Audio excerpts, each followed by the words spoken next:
Tipo de datos geográficos. Los datos de sistemas de información geográfica representan los objetos del mundo real, ya sean carreteras, el uso de suelos, altitudes, entre otros.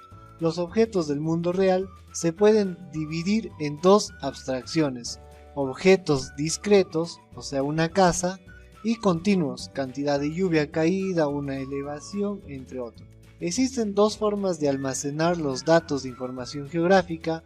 En este caso son los tipos vectoriales y datos raster. Los SIG que se centran en el manejo de datos en formato vectorial son más populares en el mercado. No obstante, los sistemas de información geográfica que trabajan con datos raster son muy utilizados en estudios que requieran la generación de capas continuas necesarias en fenómenos no discretos. También en estudios medioambientales donde no se requiere una excesiva precisión espacial, ya sea la contaminación atmosférica, distribución de temperatura, localización de especies, análisis geológico, entre otros. En cuanto a los datos vectoriales en un sistema de información geográfica, las características geográficas se expresan con frecuencia como vectores, manteniendo las características geométricas de las figuras, ya sean puntos, líneas o polígonos. Los puntos se utilizan para las entidades geográficas que mejor pueden ser expresadas por un único punto de referencia. En otras palabras, la simple ubicación, por ejemplo, las localizaciones de los pozos, picos de elevaciones o puntos de interés. También los puntos transmiten la menor cantidad de información de este tipo de archivos y no son posibles las mediciones.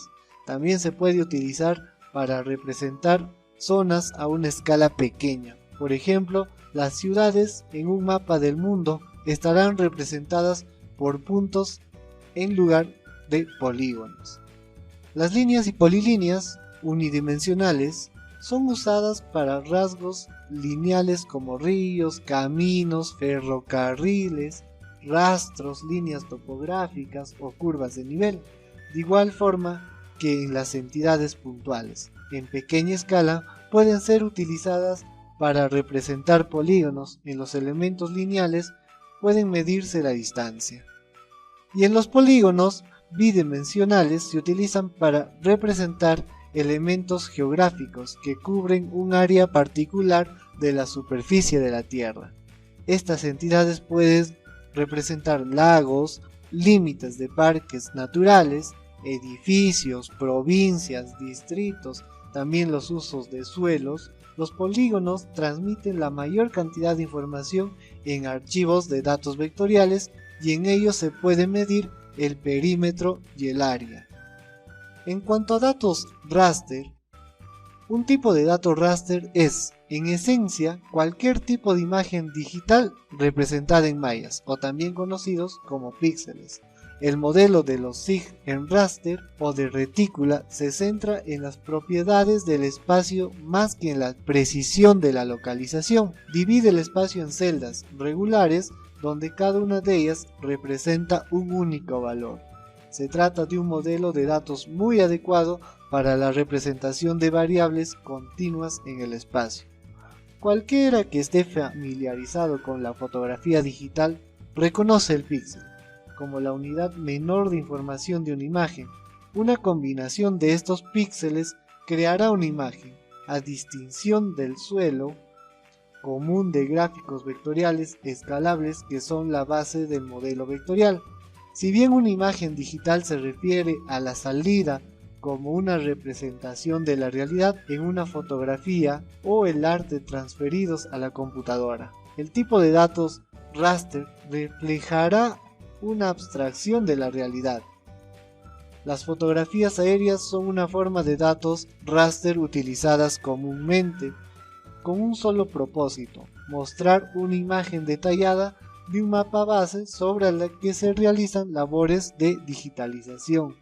Otro conjunto de datos raster podrán contener información referente a las elevaciones del terreno, por ejemplo, los modelos digitales de elevación, lo que es conocemos como los DEM, o de la reflexión de la luz de una particular longitud de onda, por ejemplo, las obtenidas por los satélites Landsat, entre otros.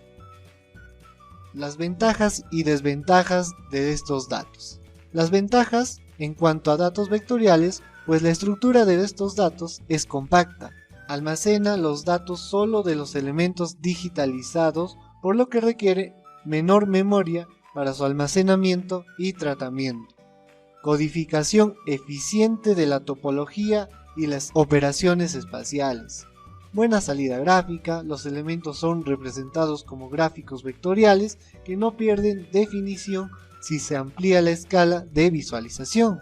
Tienen una mayor compatibilidad con entornos de bases de datos relacionales.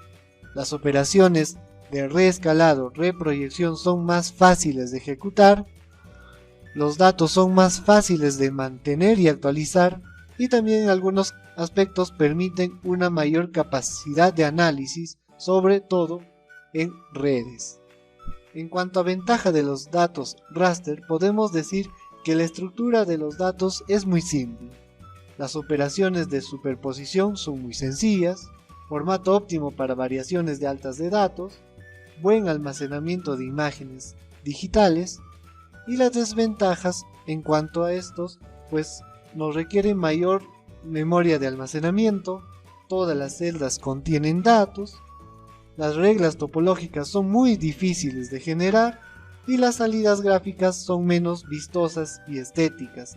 Dependiendo de la resolución del archivo raster, los elementos pueden tener sus límites originales más o menos definidos. En cuanto a desventaja de datos vectoriales, pues la estructura de datos es más compleja, las operaciones de superposición son más difíciles de implementar y representar, eficacia reducida cuando la variación de datos es alta, es un formato más laborioso de mantener actualizado, y también tengamos en cuenta que son datos mucho más costosos de obtener.